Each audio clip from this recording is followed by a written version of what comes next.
Assalamualaikum warahmatullahi wabarakatuh. Selamat berjumpa kembali di dalam podcastku, podcast kita semua. Semoga pada kesempatan kali ini selesuretku semua, daeng-daengku, antrik-antrikku, semuanya dalam keadaan sehat dan tetap semangat menjalani kehidupan ini.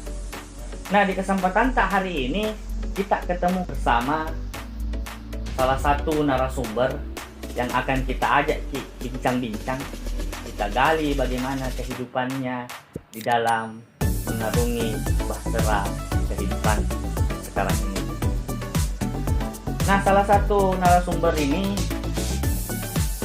beliau merupakan seorang pedagang kelas, ya bisa dikategorikan kelas berat lah, kelas dunia. Dan dia sudah melanglang buana di dunia perekonomian dan ya bisa dikategorikan sudah sangat berhasil orang. Tanpa berlama-lama lagi, kita akan panggil narasumber kita, yaitu Daeng Udi. Selamat datang Daeng Udi. Silakan duduk ya. Iya. Duduk ya. Iya. Kare bata baik baji. Kare baku, alhamdulillah baik. Madeceng. Narasumber kita pada kali ini yaitu Daeng Udi. Beliau merupakan seorang pedagang yang sudah berhasil di bidangnya. Apa yang lagi yang kita jual ini Daeng Udi? Sebagai pedagang batu tawas nih. Iya betul. Ya, pedagang batu tawas. Ya, jadi tanpa berlama-lama lagi, mari kita berbincang-bincang dengan Daeng Udi ini. Kita sambil mengenal orangnya seperti apa dan bagaimana bisnisnya bisa menggurita sampai sekarang ini. Tabek Daeng Udi. Santai-santai lagi saja. Kita ngobrol-ngobrol santai. Iya. Saya mau bertanya tentang bagaimana Daeng Udi bisa menguasai dunia pertawasakan di khususnya di Sulawesi Selatan. Betul, Pak. Betul. Awal mulanya bagaimana sih bisa terjun di dunia pertawasakan ini? Begini Pak.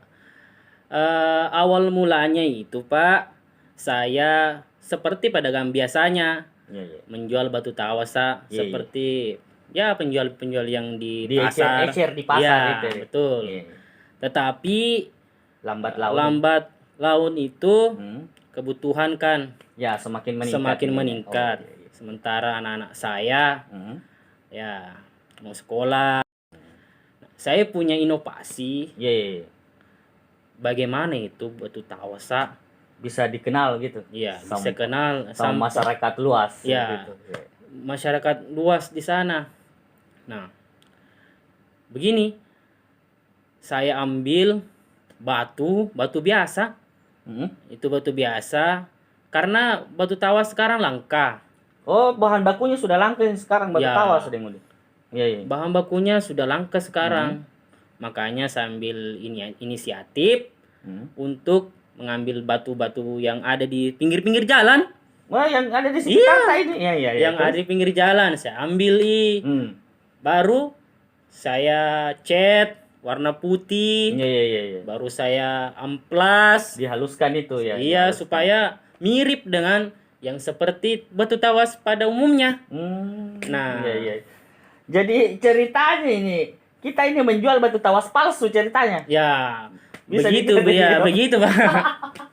Waduh, Daeng Udi ini terlalu berpikir inovatif tapi merugikan sebenarnya itu Daeng Udi. Ya. Kita lanjut lagi. Dari bisnis ini sehingga besar seperti sekarang ini. Betul. Itu apa ya? Berapa lama itu dikelola itu bisnis sehingga bisa sampai sekarang sebesar sekarang? Pertamanya itu saya bagikan kepada orang-orang sekitar yang membutuhkan batu tawas. Terus alhamdulillah lancar. Baru 1 minggu sudah omsetnya melonjak. Melonjak. Sampai bisa dibilang 3 kali lipat. 3 kali lipat dari penghasilan yang sebelumnya, Pak. seperti itu. Iya.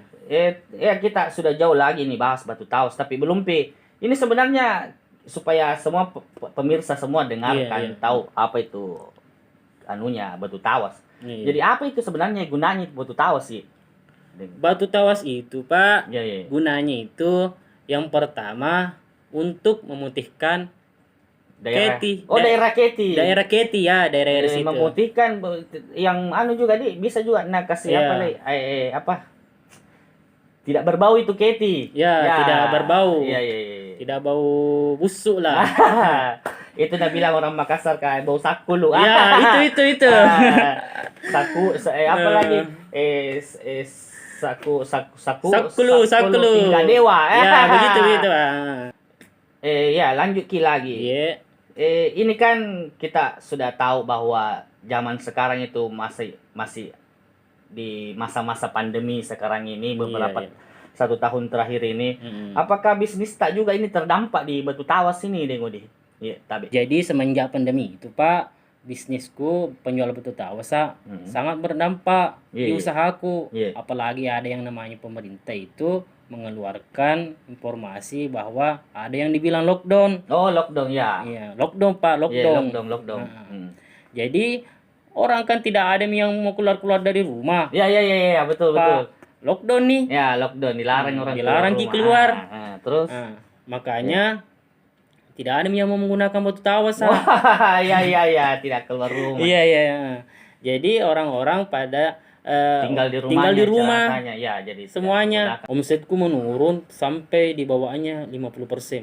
Di bawahnya berarti sangat-sangat berdampak sekali dan Kita lanjut lagi nih, Deng. Iya. Ini kayaknya pertanyaan terakhir ini dari saya. Karena saya sudah sita waktu tak. Oh iya, tidak apa-apa. Malah bagus itu kalau kita bicara. Iya, tidak apa-apa. Informasi kepada masyarakat tadi. Sekaligus ini ajang promosi juga ini untuk batu tawas ini. Iya, betul. Ngomong-ngomong ini batu tawas ada mereknya, Kak? Ada. Merek apa itu, Pak? Klino. Oh, merek Klino. Klino. Oh, jadi dibungkus dengan ada kemasannya juga. Ada kepanjangannya Klino. Apa itu Klino? Kinclong no baunya. Mantap sekali. Oh, kinclong dan no baunya. Iya. Wah, pintar Toki juga kasih nama itu batu tawas. Tapi jadi ini mungkin pertanyaan terakhir ini buat Budi ini. Karena saya sudah ganggu dan tidak apa-apa. Dari selama ini kita ini berbisnis batu tawas. Kira-kira apa yang dihasilkan dari batu tawas ini, dari dampaknya di keluarga atau di kehidupan tak secara nyata ini? Dampaknya itu di keluargaku, terutama istri dan anak-anakku itu. Apalagi istriku bisa belikan mobil 3. Baik, 3 mobilnya istri. Iya. Anak-anakku ke sekolah kami di universitas yang terkenal di seluruh Indonesia. Baik, berapa nata ini Denggo nih? 5. Oh, 5 nata. Oh iya. 5. Ini hasilnya batu tawas. Nah, tapi ini tadi kita bilang ini batu tawas palsu ini masalahnya. Iya. Oke. Para pemirsa podcast kita semua. Itulah tadi bincang-bincang santai saya dengan Daeng Udi, seorang pengusaha batu tawas palsu. Ya. Jadi ada beberapa hal yang bisa kita petik di dalamnya sini. Jadi dalam mencari alat-alat kosmetik semacam semacam alat-alat untuk kecantikan itu atau penghilang bau itu, deodoran istilahnya. Ya, hati-hati juga, mesti memilih-milih, apalagi yang bermasalah langsung terkena dengan kulit, karena itu akan mengakibatkan dampak-dampak seperti iritasi dan segala macam.